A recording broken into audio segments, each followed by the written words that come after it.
Você já se sentiu preso em sua rotina, fazendo a mesma coisa, dia após dia, e se perguntando se a vida é só isso?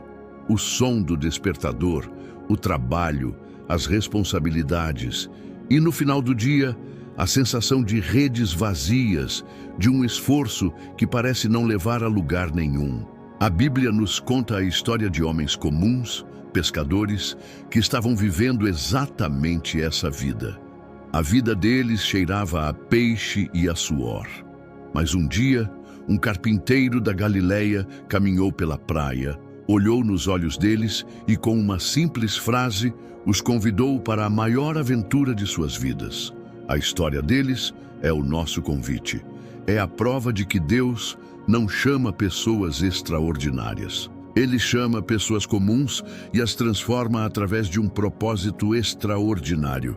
E se você também sente que foi feito para algo mais, eu te convido a se juntar à nossa família. Inscreva-se no nosso canal Fonte Eterna para descobrir o seu chamado. E para já declararmos nossa disposição, deixe um comentário dizendo: Senhor, eis-me aqui. Nossa jornada nos leva para as margens do Mar da Galileia. Imagine a cena. O sol da manhã começando a brilhar sobre as águas, os barcos de pesca voltando para a praia após uma longa e frustrante noite de trabalho. Simão, que mais tarde seria chamado de Pedro, e seu irmão André estão lavando suas redes, provavelmente cansados, desanimados. A Bíblia nos diz que eles trabalharam a noite inteira e não apanharam nada. Era um dia de fracasso, e é exatamente nesse cenário de cansaço e de redes vazias que Jesus se aproxima. Uma multidão se aperta ao redor de Jesus para ouvir a palavra de Deus. E ele, vendo os dois barcos, entra justamente no barco de Simão e pede que ele o afaste um pouco da praia. E sentado no barco, ele ensina a multidão. Pense nisso. Jesus transforma o lugar do fracasso de Pedro, seu barco vazio, no púlpito de onde a palavra de vida seria pregada.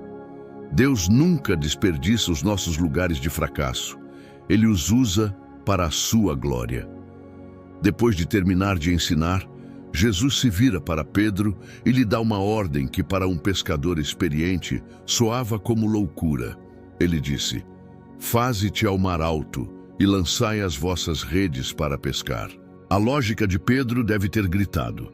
Era de dia, a pior hora para pescar. E ele, um profissional, já havia tentado a noite inteira, o melhor horário, e não havia pego nada. A resposta de Pedro é um retrato da nossa própria luta entre a experiência humana e a fé.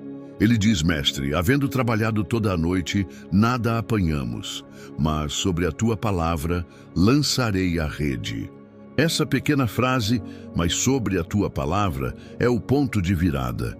É a decisão de colocar a autoridade da palavra de Jesus acima de sua própria lógica e de sua experiência de fracasso. E eles obedeceram, e o milagre aconteceu. Apanharam uma quantidade tão grande de peixes que as redes começaram a se romper. Eles tiveram que chamar seus sócios, Tiago e João, que estavam no outro barco, para ajudar. E encheram ambos os barcos, a ponto de quase afundarem. O fracasso da noite inteira foi transformado na maior pesca de suas vidas por causa de um ato de obediência à palavra de Jesus. Mas a reação de Pedro ao milagre é o que revela o verdadeiro propósito do que estava acontecendo. Ele não ficou feliz com os peixes, ele não comemorou o lucro. Ao se deparar com o poder sobrenatural de Jesus, ele se deu conta de outra coisa: a santidade de Jesus e a sua própria pecaminosidade. Ele caiu de joelhos e disse: "Senhor, ausenta-te de mim, que sou um homem pecador."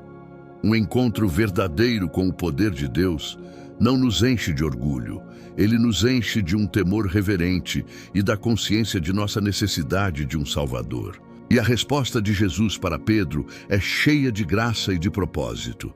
Ele o conforta dizendo: "Não temas." E então ele redefine a sua vida para sempre. De agora em diante serás pescador de homens. Jesus não o desqualificou por seu pecado. Pelo contrário, ele pegou a sua profissão, a sua habilidade de pescador e a elevou a um propósito eterno. Ele não disse, pare de ser pescador. Ele disse, eu vou te ensinar a pescar almas. E a resposta de Pedro, André, Tiago e João foi imediata e total. A Bíblia diz que eles, levando os barcos para a terra, deixaram tudo e o seguiram. Eles deixaram para trás a maior pesca de suas vidas, seus barcos, suas redes, seu negócio, sua fonte de segurança, porque eles haviam encontrado algo, ou melhor, alguém, que era infinitamente mais valioso. A história se repete de uma forma diferente com outro homem, Mateus. Ele não era um pescador trabalhador. Ele era um publicano, um coletor de impostos, um homem desprezado, visto como um traidor de seu próprio povo. Ele estava sentado em sua coletoria, seu lugar de trabalho, seu lugar de ganância e de exclusão social. E Jesus, passando por ali, simplesmente olhou para ele e disse duas palavras: segue-me. E a Bíblia diz que Mateus, levantando-se, o seguiu. E ele deu uma grande festa em sua casa para Jesus e convidou todos os seus amigos publicanos e pecadores para conhecê-lo. O chamado de Jesus não é apenas para os bons ou para os religiosos, é para todos. Essas histórias nos ensinam que Deus te chama no meio da sua vida comum, no seu lugar de trabalho, seja ele um barco de pesca ou um escritório. Ele te encontra em seus dias de sucesso e em suas noites de fracasso. O chamado dele sempre exige um passo de obediência, uma decisão de confiar em sua palavra mais do que em nossa própria experiência.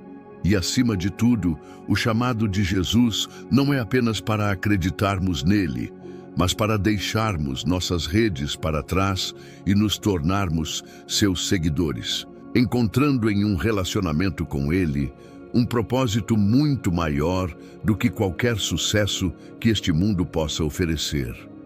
O que Jesus fez por aqueles homens comuns, ele quer fazer por você hoje, que você possa ter os ouvidos do seu coração abertos para ouvir a voz dele te chamando no meio do seu dia a dia.